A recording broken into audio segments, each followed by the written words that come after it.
हरे कृष्णा। तो यहाँ पर श्लोक संख्या 6 के विषय में मैंने आपको बताया था।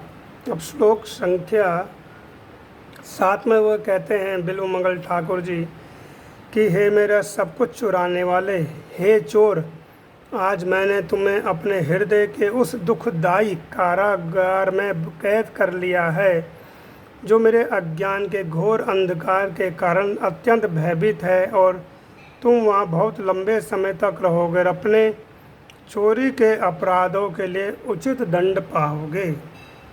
तो श्लोक संख्या 7 में क्या करें?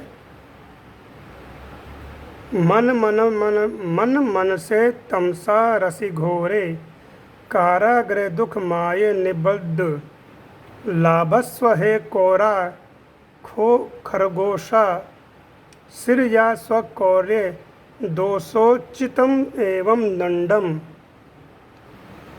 तो क्या कह रहे हैं कि मेरा सब कुछ चुराने वाले हे चोर, अब मैंने तुमको अपने हृदय रूपी कारागृह में बंदी बना लिया है जो मेरे अज्ञान के घोर अंधकार के कारण अत्यंत भयभीत है।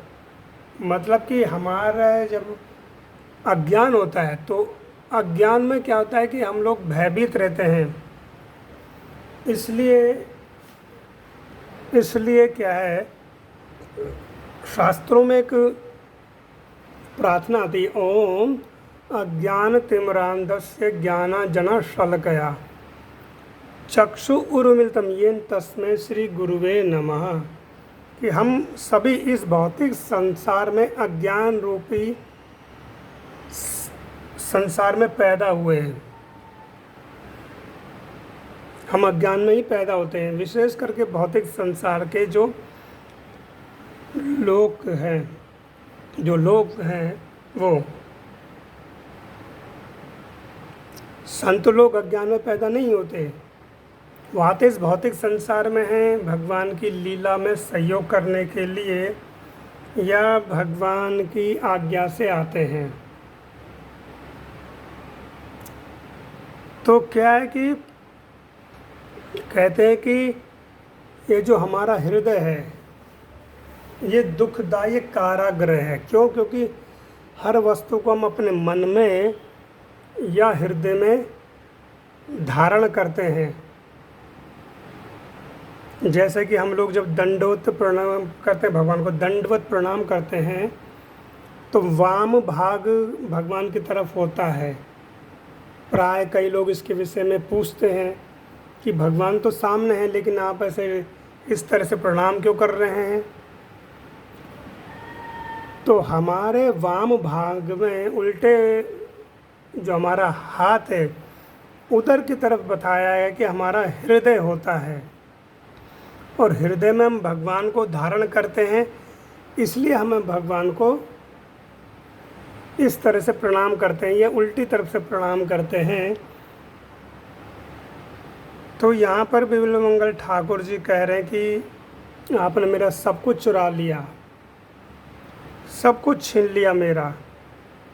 जैसी वैराग आता हमारे जीवन में, तो कुछ लोग क्या करते हैं कि अपना घर बार त्याग करके वह वृंदावन हो गया, हरिद्वार हो गया, या हिमालय की जो कंदराएं हैं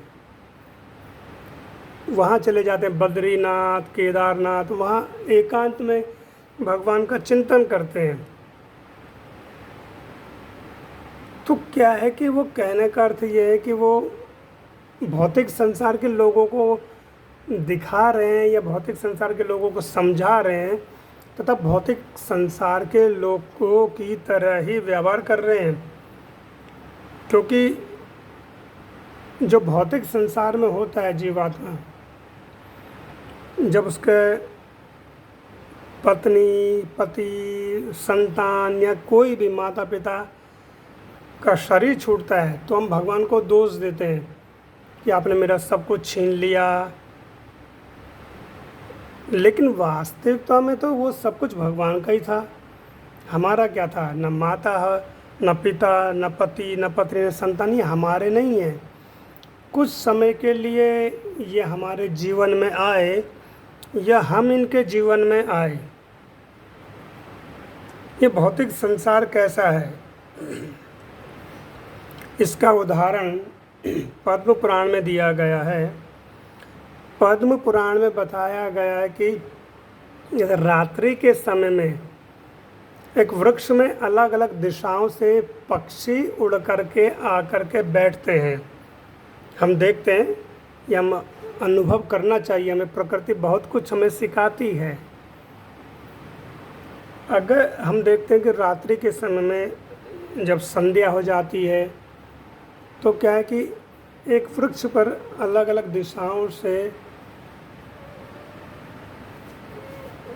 वह पक्षी उड़ करके आते हैं और वहाँ बैठते हैं।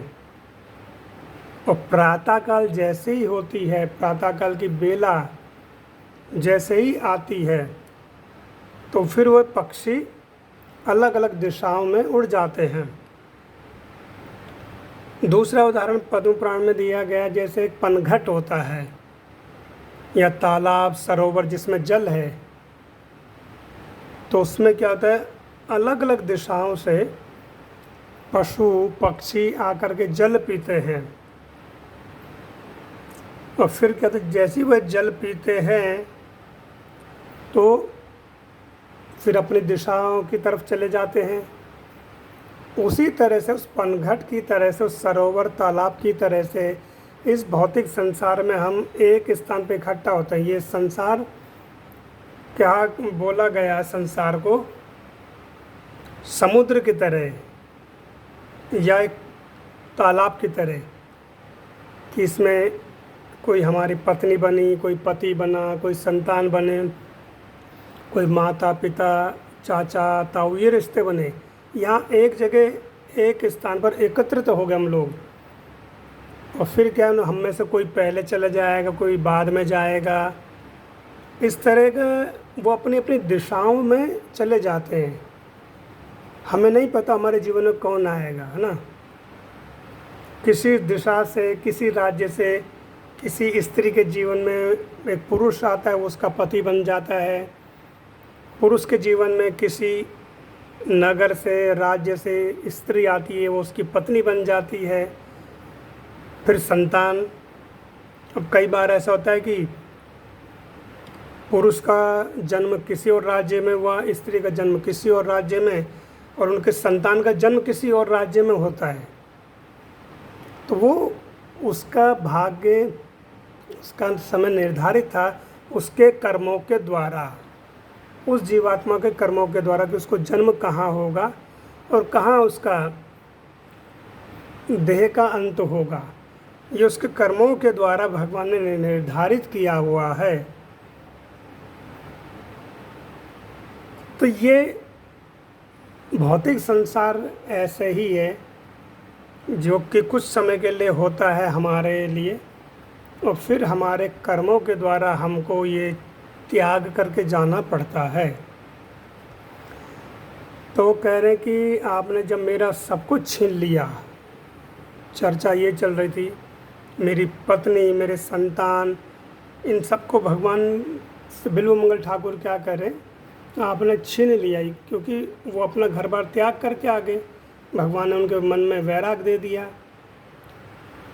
तो भगवान ने अपने प्रति प्रेम उत्पन्न किया, तो संसार के प्रति उनका प्रेम समाप्त हो गया। तो करें, अब मैं आपको अपने हृदय में इस तरह का बंद कर दूंगा, जो मेरा हृदय रूपी कारागृह है, क्योंकि आप कौन हो, आप चोर हो। भगवान को कह रहे हैं बिल्व मंगल ठाकुर जी, तो आपको ऐसा मैं बंद करूंगा, ऐसा बंद करूंगा कि अपनी भक्ति रूपी रस्सी से आपको वहाँ बांध करके रखूंगा।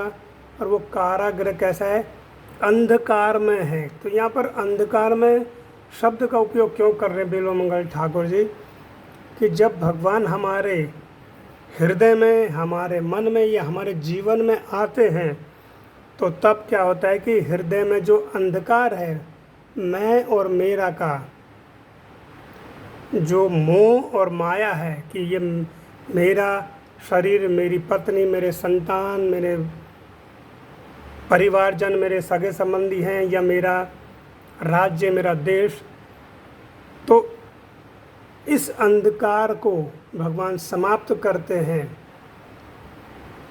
वो एक प्रकाश रूपी है जो अंधकार में, अज्ञान वाला अंधकार गुरु के माध्यम से आते हैं। इसलिए कहते हैं अज्ञान तिम्रांधे से, हम भौतिक संसार के अज्ञान में पैदा हुए और जो गुरु हैं उन्हें अपनी ज्ञान रूपी शलाकाओं से, शलाका मतलब सलाइयाँ से मेरे नेत्रों को खोल दिया।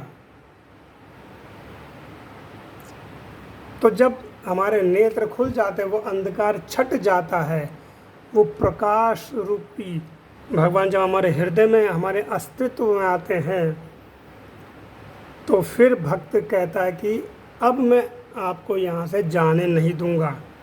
तो ये हमारे ऊपर है कि हम कितनी सुदृढ़ भक्ति कर रहे हैं और उस भक्ति से भगवान को कितना हम बांध करके रख सकते हैं अपने जीवन में, अपने हृदय में भगवान को कितना हम बांध करके रख सकते हैं।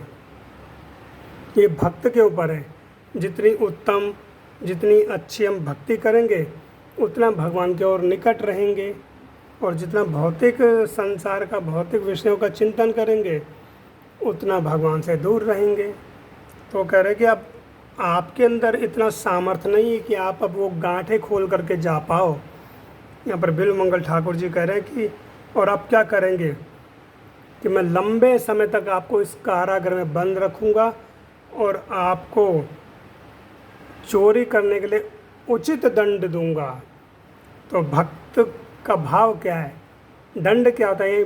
कई बार भक्त भगवान को बहुत परेशान करता है, दुखी करता है, यानी कि प्रेम का जो संबंध जब वो आरंभ हो जाता है तो भक्त और भगवान में कलह उत्पन्न हो जाता है, प्रेम रूपी कलह। जैसे गोपियों के साथ भगवान करते थे, गोपियों को बहुत दुखी कर देते थे, उन्हें मतलब उनके साथ कुछ लीलाएं करके इस तरह की। तो गोपियाँ कई बार झल्ला जाती थी, गोपियाँ कहती अरे लंगर चला जाए यहाँ से। ऐसे भगवान को वो प्रेम रूपी गालियाँ देती थी। तो कई बार क्या होता है, भक्त इतना भगवान को दुखी कर देता है कि भगवान भी खींच जाते हैं। तो ये प्रेम का बंधन या प्रेम का जो दंड है वो आरंभ हो जाता है। हरे कृष्णा। जगत गुरु श्रील प्रभुपाद की जय, गुरुदेव महाराज की जय।